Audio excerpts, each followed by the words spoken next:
Hey there, my name is Randy Zimnak, and in this episode we're going to talk about how to leverage other people's expertise to avoid liability.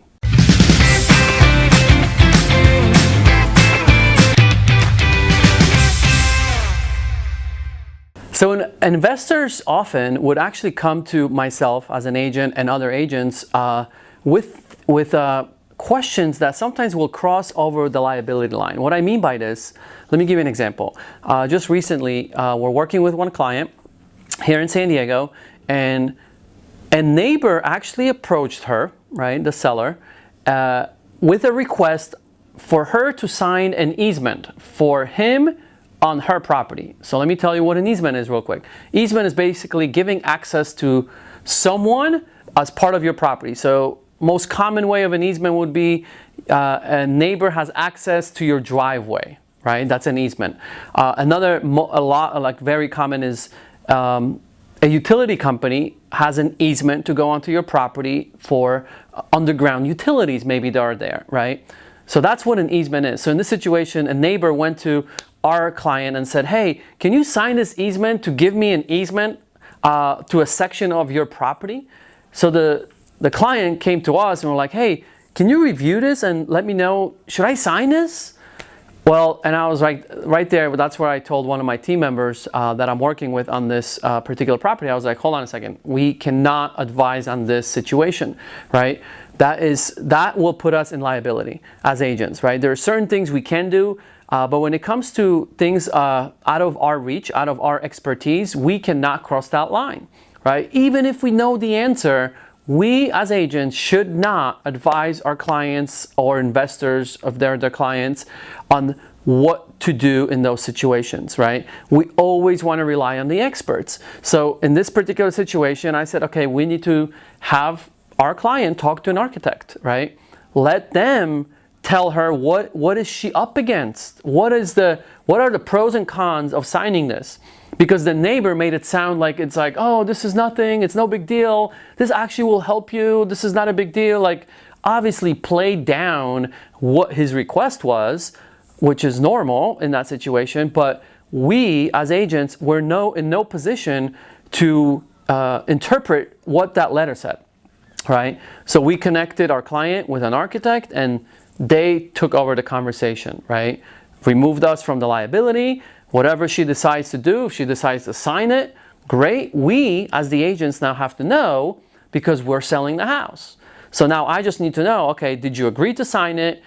If we have an easement now for the neighbor, let me know because now we have to address it and communicate it to the future buyer. That's it. That's the role we play. We connected them.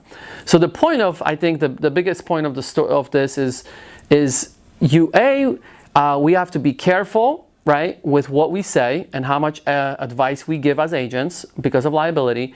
But two, just know that us agents, our clients should rely on for these type of resources, right? So they will assume that we have all the answers because we're the real estate agents and we've been around for years, if that's what they know us for. So it's okay for them and it's almost normal for them to assume that we're going to know the answers to almost any real estate question. However, that doesn't mean that's the case, right? We know that that's not the case if you're the realtor, but you should have a Rolodex of experts that you could refer them to, right? And those. Let me give you, let's say, some of the team members that I have. I have a Airbnb expert on my team. I have an appraiser that I like to work with on my team. I have a sewer company that I like to work with and refer. I have an engineer that I have on my team. An architect, obviously, I have on my team, right? And there's many other professions that I have on my team. So if a question comes and it's out of my area of expertise, right, I would automatically connect those two, right? And just most recently, one house, for example, I needed to tap into two of them. It's a house that we're selling. We had to tap into our vacation rental expertise, or AKA Airbnb expert, because we needed to show income projections, right? Now, have I gone on Airbnb, on other vacation rental sites, look at all the income that maybe other people are asking and put some report together and some estimates for my client? Yes, the answer is yes, I could have. But should I? And the answer is no, right? Because now I'm putting myself as liable, right, in that situation. Instead, I defer to the expert. He gives me the report, and now I use that as part of the selling of the property. Another thing we use there is an architect, right? We needed to know the highest and best use of the property. Could have I gone to the city and say, hey, based on the dimensions, the city inspector told me that we can build another building in the back of this house? The answer is yes, I could have. But should I? And the answer is no, right? Because now I'm acting as an architect almost, right? And what if there was an exception to the rule that the city inspector didn't look into, or like that, you know, because they didn't have the time when I was there, whatever the reason is, I can't put myself in that position. So who do I call? An architect. They are the experts. They're the ones that should go to the city. They probably will know the answer without even going to the city. And then they're going to put it on their professional letterhead, give me that report, and now I get to use that for my client when I'm selling the house. Now, investors, please make sure you budget for this, right? Because if I refer you an expert, you have to understand that they're not going to do anything for free, right? So please always have a budget, if it's $1,000 or $2,000 for these type of reports, right? Not every property is going to need it though, so just know.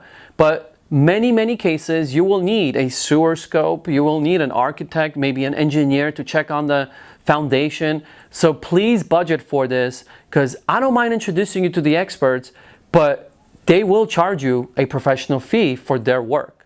All right, so that's how you create a win-win.